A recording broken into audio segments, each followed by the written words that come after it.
So ayan guys, dito kami sa Acevedo Optical. Linis kami ng aircon. Napakadumi. Yung indoor,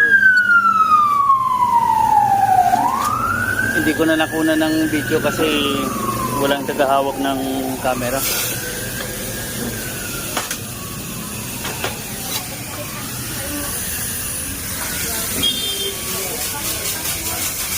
So ayan, pinifinishing ko na lang tong outdoor nya.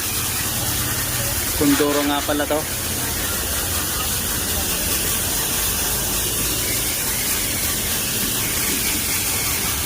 Kundoro na wall type.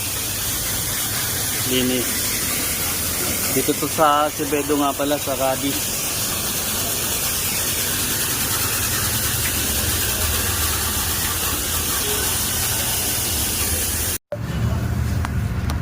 Ayan guys, tapos na.